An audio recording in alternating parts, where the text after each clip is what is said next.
Hello,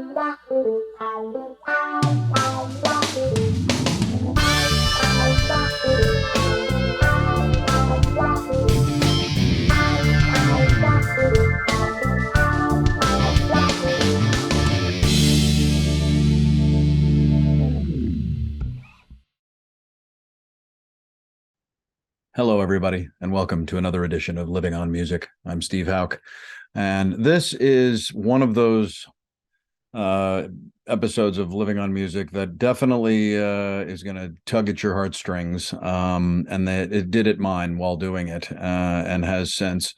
If you look behind me, yeah, right there, Gary Oelze. From the Birchmere, who, again, we lost within the last few months, but will always be part of the Birchmere. He, again, created a legacy there that really is almost untethered to this point. To be able to have him have done what he did with his amazing crew at the Birchmere to get to where it is now is incredible, and it is still a tough loss, big time, and especially for his wife, his widow, Susan Oelze.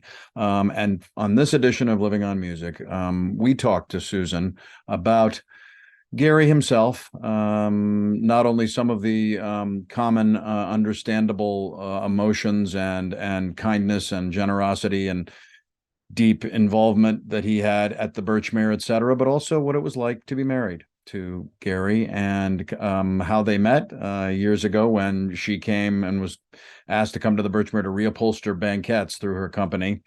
And that fun meeting. And then how they went back and forth a little bit. It didn't happen immediately, and then boom. For the last 10 years, they've been married. They were married, and again, still a painful loss, certainly for Susan, as well as everybody who's associated with the Birchmere. But if you would like some time with her to hear about her own, again, feelings about her late husband, and again, reiterating a lot of what he did for the Birchmere, then here you go. Please welcome to Living on Music, Susan Oelze. Susan Oelze, my dear, thank you so much for being on Living on Music with Welch, your dog, there at the Birchmere. How are you, my dear? I'm good. I'm are good. You? Yep. I'm glad you are, and it is so wonderful. You and I had such a really neat conversation right to your left at the evening of the reception, which was really a stellar evening, even if the people were definitely feeling sad and feeling like they were there was a loss, although you had all the cutouts of Gary all over the room, which were just mind-boggling. Did I tell you did those cutouts? You tell everybody here, because not everybody probably heard. I think probably about 8 years ago, Gary said we have a place in Florida, and he said we're gonna go to Florida and stay for 10 days. He had never been away from the Birchmere for more than 2 nights, ever. So I thought, well, this is going to be interesting. And so about a week before we were going to go, maybe 2 weeks, he said, I'm really concerned. Everybody's going to hold down the fort. And so I went and took all these pictures that I had taken of him and sent them out to do all these cardboard cutouts. And every day I'd say to him, everything's going to be fine. It's going to be like you never left the building. Right. So the night before we were supposed to leave, I had the guys put those cutouts all over the place, so that when he walked in for the last night before we were to leave, I could say, "See, you're going to be here. It's going to be like you never left." And I think we made it 5 days. And then really? Yeah. Oh, that's so classic. That evening was an incredible experience. The day was an incredible experience. First of all, let's talk a little bit about how you're doing. Again, it's a big loss for the people who work at the Birchmere, the people who love to go to the Birchmere, the people who've known him for years, but you were his love and his wife. How are you doing? And what is the main feeling of him not being around? It's during the day, okay. Because my own business, I'm busy with my own business, and then I'm by the Birchmere to take care of a few things, and I've got my, Gary's sweet dog. but at night is kind of tough. But I know it's just one of those things. It's just a matter of time. But I feel like I was so lucky. I was so lucky to have been married to him, even though it was a very short, well, it was 10 years, but it was certainly not as long as I had anticipated. Right. But I was being married to somebody who was amazing and treated me so well and took such good care of me. And I learned a lot. I learned a lot from Gary about how you treat people, and the way I watched him run the Birchmere and treat his employees and take care of his employees. And it was an amazing experience. I bet it And was. I bet it was. I was lucky. I was very lucky. Well, and that's what you I told mean, me. lucky too. Don't misunderstand me. He was really lucky. Well, that's what everybody knows, and that's what I could tell after what we were talking about that day. It was Stuart's eulogy was so beautiful that day. The whole feeling was pretty incredible at that moment, and then afterwards you get a chance to kind of talk about the wonder of that man. And again, you have let's talk for a second though about Susan. You have your own business. It's a design Yes. business. How has your business been getting through the pandemic? And I know because I did the show with Gary in 2020, and then we did the All Roads Lead to the Birchmere, and I kept in very close touch with them. And you know that it hits music venues very hard. But as Gary's wife and your own business, how did you two interact during that time? It was really, really difficult because he was home all day. And we would always come here at night when I got home from work. But my business, or the whole industry of interior design, went through the roof. Oh. So the first year of the pandemic, we were probably 40% ahead of the year before, and the year before had been a record year. The second year of the pandemic, we actually doubled the year before. I mean, I had to hire more people. I had to hire more seamstresses, more upholsterers. It was crazy. Wow. So it was hard because he was not busy at all. And I was leaving. I'm getting up at 4 o'clock in the morning. I try to be in my office by 5:30 so I could get work done before the phones ring. Right. And he was home. So it was an odd thing that most of the country, their businesses were in such trouble. And my industry was crazy busy and still is. Right. I mean, I'm always the other shoe to drop, but it's just been amazing.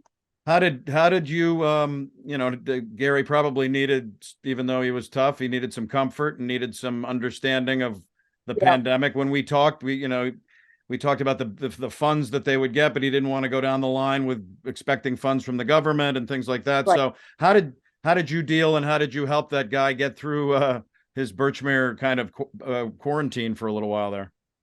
So usually I would get home when the Birchmere was up and running. I would get home 6 or 6:30 at night. And then when the pandemic hit and he was home so much by himself, I started coming home at 3 o'clock in the afternoon. Right. And so he had the dog to keep him busy a little bit. But Gary's idea of walking the dog was from the back door to the end of the fence, like 15 feet. And the dog's idea of a walk is about a half an hour, right, 10, 20 blocks. So I would come home in the afternoon and spend some time with Gary, and then take the dog out for a walk. And we went to the country. We have a house out in the country. We went out there every weekend, and it was a horrible adjustment for somebody, especially somebody like Gary, who was so used to being at the Birchmere every night. And it got to the point, actually, he would come to the Birchmere every night, even during COVID, when it was dark, right, just to walk through the place. He'd always said, "You want to check on the Birchmere?" And we'd come here with nothing going on and just walk through. We'd be here maybe 15 minutes. But I realized that it made him feel better just being in the physical place. Oh, and wow. Yeah, yep. I had no idea that he did that, and the two of you did that. That is an amazing thing. The thoughts and feelings that were coming out the night we were there for that celebration of life, and during the day, there was just a lot of wonderful things that were coming out about that gentleman. And you were telling me some things that when we were standing at the bar talking about, kind of the kindness element that you sense and felt as his wife, And, again, you're running a business. He's got a lot going on. He's got, I love we'll talk a little bit about the all roads thing, because there's that wonderful paragraph by Buzz, but, talk a little bit about that. Kind of what kindness came out of Gary Oelze to his wife. There's in the Bible, it says you should never let the right hand know what the left hand's doing. So when you do things for people, you don't talk about it, you don't brag about it. He had some employees that he found out one particular young man was taking 3 and 4 public transportation, forms of public transportation to get to work.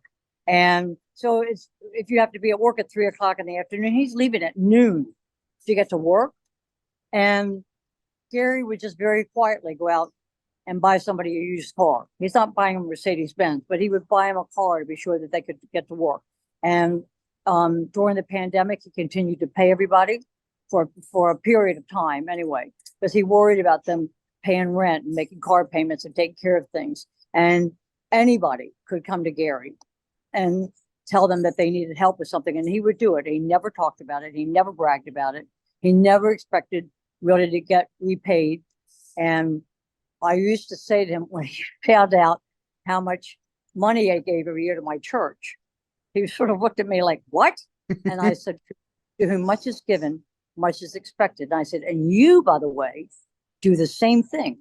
It's not to a church, but it's to various employees that are in trouble and need things. So you do the same thing. And he really, I can remember hearing him say a couple of times when I would find out he had done something astronomical for somebody, and he'd say, to whom much is given, much is expected.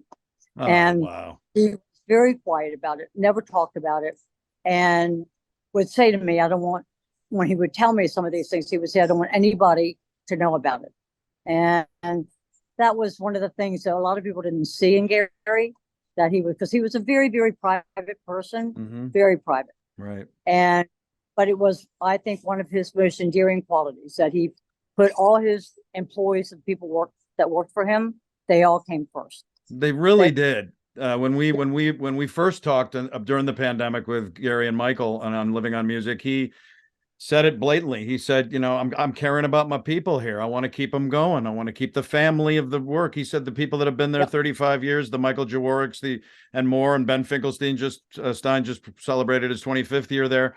He felt those people were instrumental in keeping him there. So his love of the people that he was working for was palpable the day we all gave tribute to him at the church and at the Birchmere. People were pretty struck because of that part of him. But it was the employees, it was you, and it was also the musicians, and that's an amazing part of it. Pete Kennedy, amazing Pete Kennedy, was the one who came out and said the only common denominator that linked all of the 100 gigs that he had done at the Birchmere was Gary, because of his care for musicians. And you talk about it in the incredible book, and the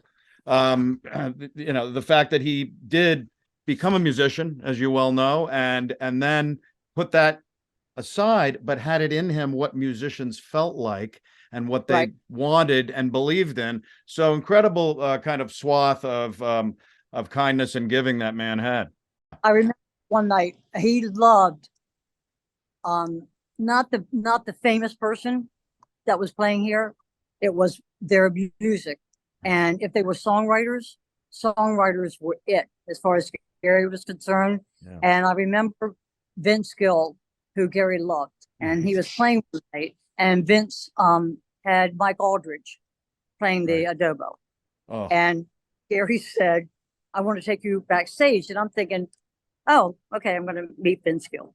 And Gary walks in, and Mike Aldridge is sitting there, and he says, and of course, the premier person to most people that's in the room would be Vince Gill. Right. And Gary's, oh my God, Susan, I want you to meet Mike Aldridge. And when he walked in, Vince walked up to him as if he was coming in to say hi to him. And it was like his attention went to Mike Aldridge, who a lot of people wouldn't know, but any premier musician would know, because they all knew Mike Aldridge. And oh God, he was really never about the act. It was about the music behind the act. If you wrote your own music, and he was a fan of the people that had the ability to write music, compose music. That was the thing that really got him. Exactly. Really got him. It really was, and he really worshipped a lot of those amazing songwriters over the years that came, and that's what I loved is that, and also the opening acts. And I love how he would go back to his staff, and he told me this on the second show we did, and he would go back to the staff here and say, let's treat the opening act like the main act, because look who they ended up being too. Vince, Lyle Lovett, they were all the opening acts, and then they became superstars, and his presence didn't hurt him. So I want to talk a little bit in a minute about some of the things that we talked about. I think when you walked around with it was either Waylon Jennings or Merle Haggard walking around the Birchmere, but I wanted to talk about you a little bit, Susan, because you're on Living on Music with me, and I want to touch base on Susan Pilchard Oelze, full lady, and you were originally from Ocean City. Now, is that near the ocean of Ocean City or off the coast? No, on the ocean. Oh, really? In the wintertime, we lived on the bay, and in the summertime, we lived on the ocean. Oh, so, fantastic! Yeah, I had a great time. So you grew up fairly near here, and your family was real estate and hotel. So was that all part of their Ocean City business? Yes. Wow. Yep. Yeah, and the hotel had to be a big deal. The hotel, apartment buildings, everything. My sister ran all that for years, and she just sold everything. So, yeah. Did their business acumen and background help you when you started your own, or did you do it on your own? Oh, with parents that both work very hard. Yeah, that's what they are. And they were a little bit like Gary. It didn't matter how successful you were, how much money you had made. You got up every day and you worked like a dog. And I can tell you, when I was a kid, and like, I don't know, 12, 13 years old, my mother would say on the weekends, because all the apartment buildings, the apartments would turn over on Saturdays and Sundays. And my mother would say, you and your sister would go with the maids and you can help clean. And on weekends, I'm walking down the alley behind the hotels and apartment buildings with a bucket with, cleaning supplies in it. And all the kids on the beach all day long. I didn't want any of them to see me doing this, because these kids were all from Baltimore or Washington. Their parents came to the beach in the summer. Right. And I worked there. I mean, my parents brought us up to work very, very hard. Did that kind of put you to a bad place for a little while, having to do that, or was that just part of the growth of your family and what you were doing? That was a part of the thing. I mean, that was what was expected. You were expected to work and take part, and it never really bothered me. I just did it. I just didn't want all my 40 friends from Baltimore and DC to see me alley with a toilet brush and a bucket. Oh, so. My. How long did that go for? Was that when you were very young, or did that go into your teens? Oh, yeah. I mean, really until I probably was I think I was 15. Yeah, I was 15 years old, and I was working in the lobby of the hotel, and I came to work, and we lived in the hotel in the summertime. So there's no excuse for being late. And I came to work and walked in the office, and my father said, "You're late." And I said, "I'm 3 minutes late." He said, "You're late. And you set an example for all the people that work here. Don't be late." Oh, so a couple of days later, I came down, I was a couple minutes late.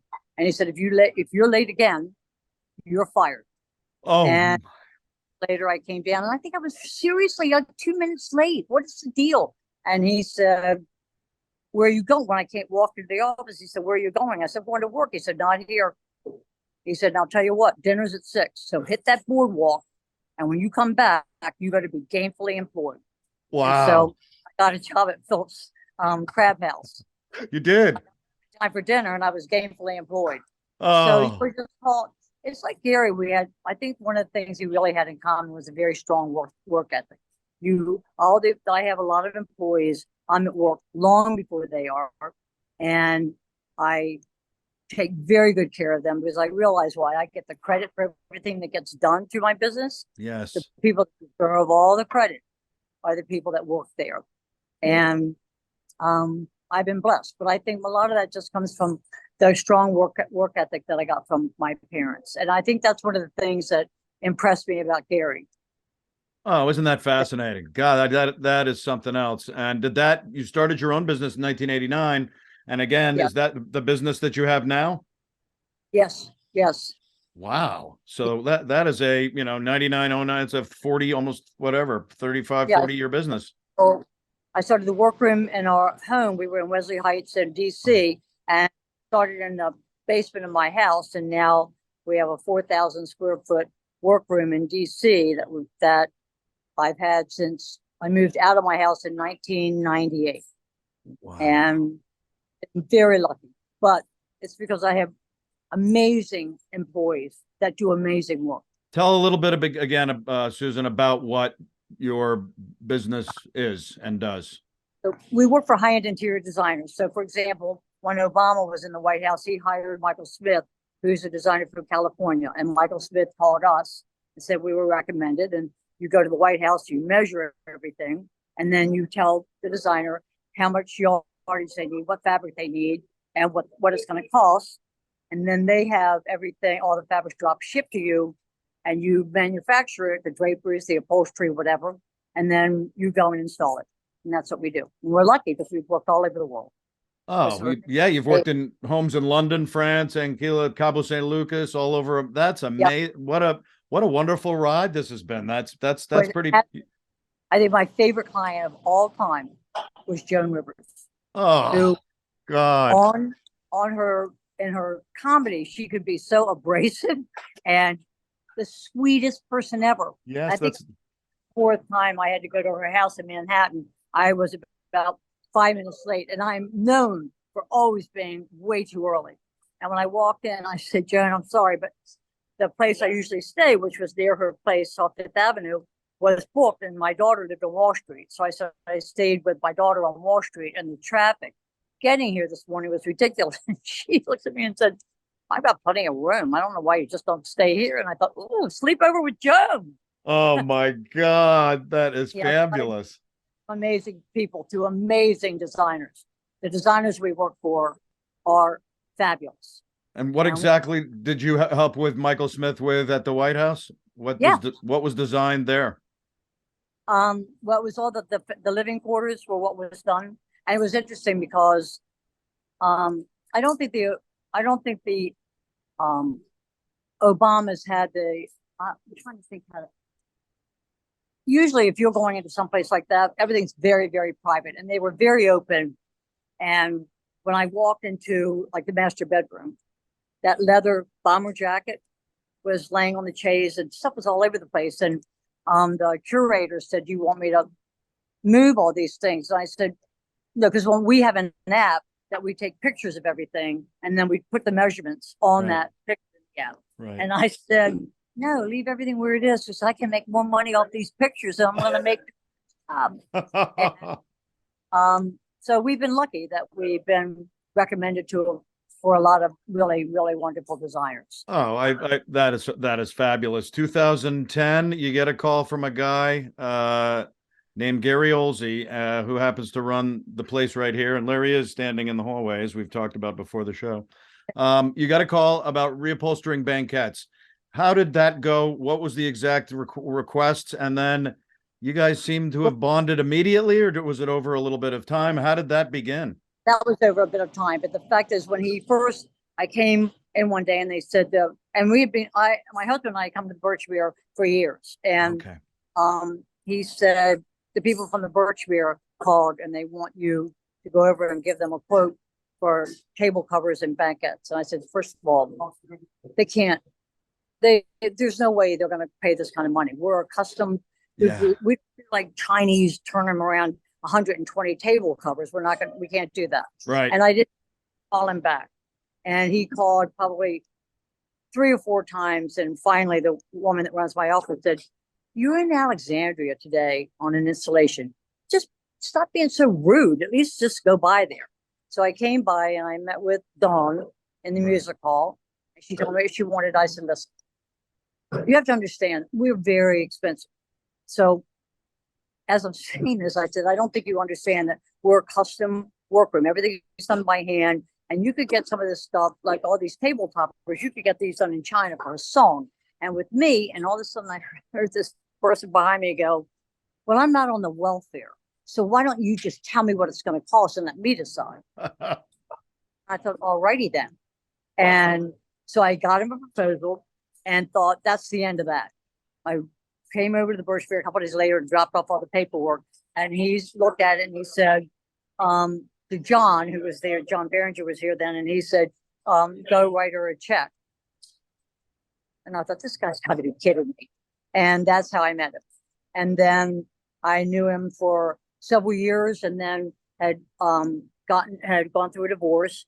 And he kept asking me out. And we really were not, I didn't feel like we had the most in common. But the more I got to know him, the more I realized really, really special individual he was. Right. And yeah, I would say he pretty much rocked my world. So that's it. Oh, and that's what 2013 you married? I married in 2013, and I've been single then for about 3 years. And when he found out that I was getting divorced, he called me up and said, well, so now that you're getting divorced, I can take you out. I went, okay, the ink's not dry yet. Papers, maybe just hold on a second. Give it a little rest. And yeah, so that's how I got involved with Mr. Oelze. When you became involved, married, you knew what he was doing and what the center of his life was. And what was it like at the beginning for you to be? What did you realize that the Birchmere was? And you knew what it was. You'd been there, and you knew that it was a legendary venue. But what did it shout out to you, being his wife? I don't think I ever realized that anybody was that deeply committed to every aspect of their business. If a light bulb was out, if there was a piece of trash out in the parking lot, he was uber involved in every aspect of it. And in the very beginning, I would say somebody was going to be a Vince Gill, and I'd say, "Oh, I want to watch Vince Gill," and he'd be, "Yeah, watch Vince Gill." The minute we got married, it was like, "Okay, I'll buy you the CD. I want to go home." And it was like I said, Gary, if everybody had that outlook, you wouldn't have anybody in here. If everybody said, well, I'll just go buy the CD, nobody would be here. So every once in a while, I would have friends that wanted to see a show, and I'd come here with them. And Gary would say, fine, watch the show. And then about 15 minutes after the lights went down and the act came out, you'd see Gary crouching down so that he wasn't interfering with somebody seeing the show. And he'd crouch down by the table and he'd say, are you ready to go? I said, no, I'm not ready to go. He just came on. He goes, okay, all right. And he'd leave, and about 15 minutes later, he'd come back, and every single time I finally gave up. I finally gave God. Yeah, about halfway through, I'd say, that's it. I'm going home. And yeah. So when people say to me, you must see a lot of shows, I go, no. I saw shows before I married him. Right. He offered to buy me. So yeah. Oh, that's something else. You did tell me that story about who you walk. You have a couple of reminiscences about your moments with. You just talked about the one with Vince Gill and Mike, which I love that moment where it was like, let's meet Mike, and Vince wasn't. But you told me that wonderful story. If you could tell the Living on Music Nation that moment about when it was either with Merle or Waylon, where they never would leave their bus, and then you walked around. It was Merle Haggard. And he said to Gary, I think he had already performed, I think, and said to Gary after the show, I want you to come out on the bus. We could sit there and talk and I guess drink or do whatever. And it was amazing that I think it intimidated him. And the one thing he always said, he always regretted, was that he never went out and got on the bus with Merle Haggard, because Haggard was his all-time Vicky Newbury. Merle Haggard was right up there with Lyle Lovett and Vince Gill, and but Merle Haggard, he just loved him. And he always sort of regretted that, but I don't know, he had so many fond memories of everything that took place here and all the wonderful acts that he had and people he interviewed. He was lucky. And I don't know, and I was lucky just hearing it secondhand. I felt lucky. Oh, So I bet. And you went to, and so did Merle came into the Birchmere with you, or to what that? yeah, performing, and he came in and said after the show, I want you to come out on the bus and we'll sit and talk. That's And it. I really intimidated him. And Gary's not a guy that was ever intimidated. I think he so looked up to him and sort of worshipped him from afar as a musician and his history and the story of his life. And I think that he got sort of intimidated. Oh, So that's amazing. Any other musician moments that you experienced in those years? The last 9 it would be, or 10, since you were married to him. I don't have a lot of musician moments because after we got married, he was buying me the CD. So I wasn't here a lot. Right. Some of the other things that stand out about Gary that had nothing to do with the musicians. Like I was here one night early and he was calling numbers. And this girl comes up to him and she's on crutches, says to Gary, I need to go in early because I'm handicapped. And he looked at her and said, you're not handicapped, you're inconvenienced. Get back in line. Oh, I was like, oh my God. Oh my God. So yeah, he suffered no fools at all. oh, No, that's classic. You know this, and very well. for so many of the people that have loved where you're sitting and where your wonderful late husband ran the show for so many decades. This was a wonderful ride, and the ride that I took with him as we walked down the hall, and he was standing like he is standing behind me, and Yeah. walking through and going into the green room and into that little room off the main hall where people go in with their equipment. He really took me on a ride. And what did he think? What was the feeling that you got that he thought about doing this? I know he was humble, and that's the main word that it keeps coming out. He didn't want this to be about him. He wanted to be about the artists and the employees and the people. Yeah. But that was the argument because Steve had been approaching him for years about this book. And he Right. kept saying, not interested in having anything written about me. I just wanted to be about the artists and the performers. Right. And it was hard for him. And then when Steve wanted to talk about the history of the Birchmere, which heavily involved Gary's ex-wife, Linda, and he wanted her mentioned no place in the book. I remember Steve calling me and saying, you need to talk to him. Right. And I was saying to Gary, you really need to take the high road here because at one point she was involved heavily for years and years and years, and she deserves some credit. So that's why Gary says in the book he dedicates it to me, and that I taught him to take the high road. All my friends that have read that called me and said, "You taught somebody to take the high road? Are you serious?" Hey, I know how to take the high road, Right. but it was a labor of love for him. And there were lots of days when Steve would call him and say, you need to proof this or look at this. And he was like, I'm so done with this book. But in the end, he loved every bit of it, every moment of it. And he read it several times. And he would say to me, every time I read this book, I learned something new. And I was like, well, you're the one that wrote the book. I mean, I'm assuming you already knew that. But he loved it. He loved the book. He loved reading about all the artists. And he lived his dream. How lucky is that? That somebody lives their dream. I mean, he died way too soon, but up until the end, he lived his dream. And I will also tell you that towards the end, when a lot of his employees came to visit him, and I remember he was, in a hospital bed in our living room, and two of his favorite employees were coming over, and he looked at me and he said, they always loved my shirts. Oh. Make sure you give them my shirt. And after he passed away, we've got all the rolling racks in here. Oh, I'm going to get teary. Oh.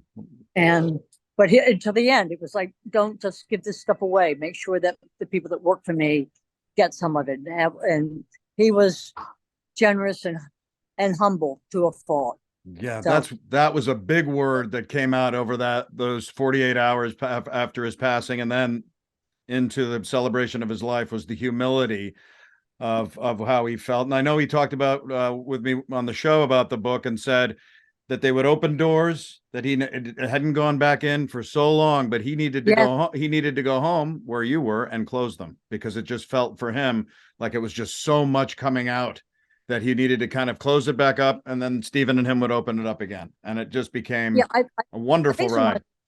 yeah, I think sometimes it was almost a painful ride for him because, not painful. It was, I think he realized that he had forgotten some of it, some of these most amazing moments. Because you do, if your life's full like that, you're going to forget some of it. And Yeah. then he would come home at night, and I mean, I've been working all day, and he'd come home at night and say, I want to play something for you on YouTube," and he'd pull out Mickey Newbury or Merle Haggard, and I thought, well, we're not going to be here for one song.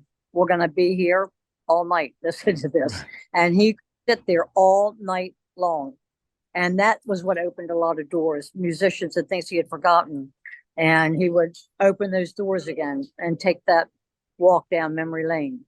And it was and actually, when you think about it, at the time of his passing, what a wonderful end that he had this amazing book, and that he relived his whole life. He got to relive his whole amazing life.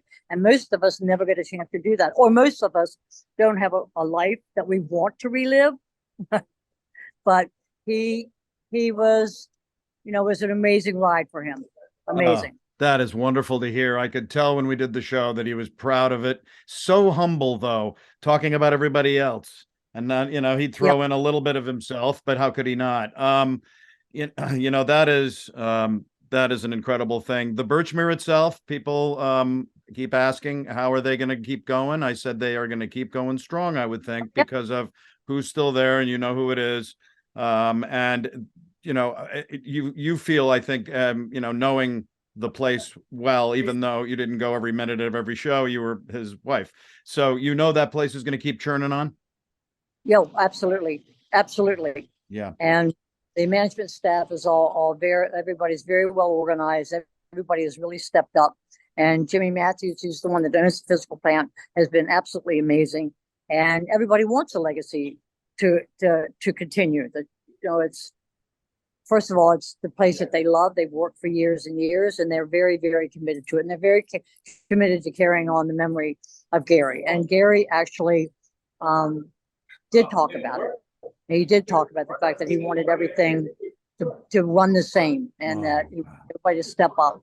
So it was great that he had the opportunity towards the end to make sure that he expressed his wishes to everybody. And I think everybody that works here, first of all, they're all devoted to him, and they all really, really have stepped up and maintained everything exactly the way he would want.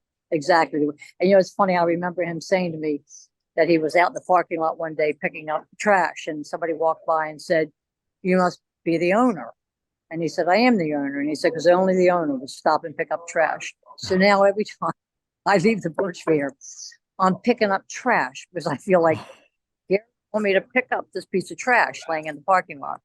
And so he was, what a wonderful legacy to leave behind you. Look at all those pictures behind you, all these people that worked here, played here, loved him and adored him, and the great staff that felt the very same way about him. Lucky. Most people never get that in their lives.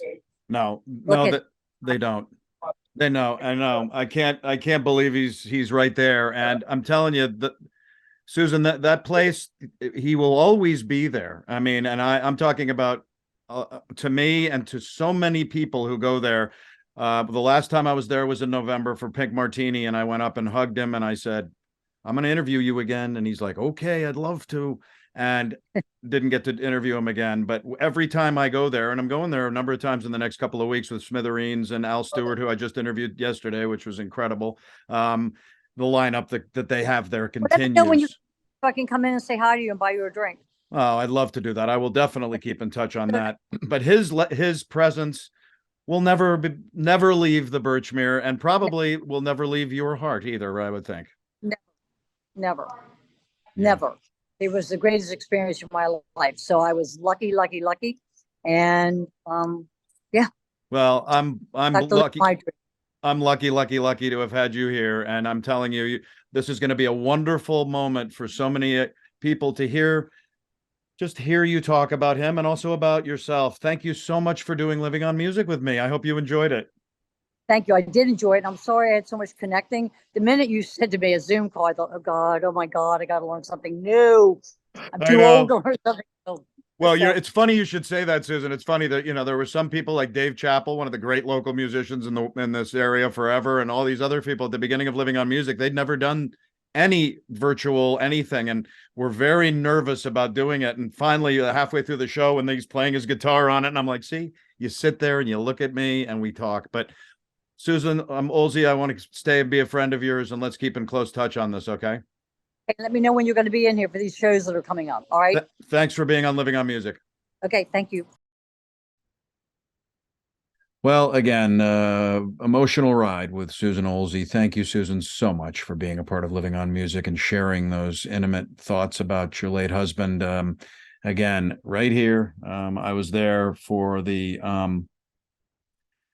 Wallflower show recently, and I just felt like he was there. Again, the cutouts we talked about with Susan that are still there are a bit stunning, especially the one by the podium where he would announce the numbers for each gig for all the people walking in, but also just to have his presence generally there in that way is wonderful. And again, in general, his spirit will be at the Birchmere forever. And Susan Oelze, once again, thank you so much for being a part of Living on Music. Let's keep in close touch. If you're a member of Living on Music, then thank you. If you are still waiting to become one, go to Facebook right now, Living on Music with Steve Houck on Facebook, and become a member. You'll get pinged very moderately, not a lot, about what we're doing, the episodes for Living on Music, also as well as just general posts about the world of music, all genres across the spectrum. People are giving me some fun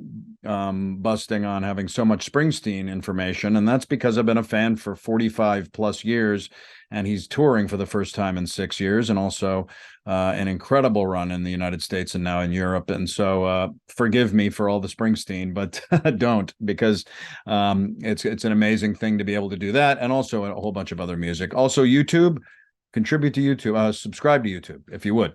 You can go there and subscribe. Again, you won't get pinged a lot. We don't post a ton of stuff.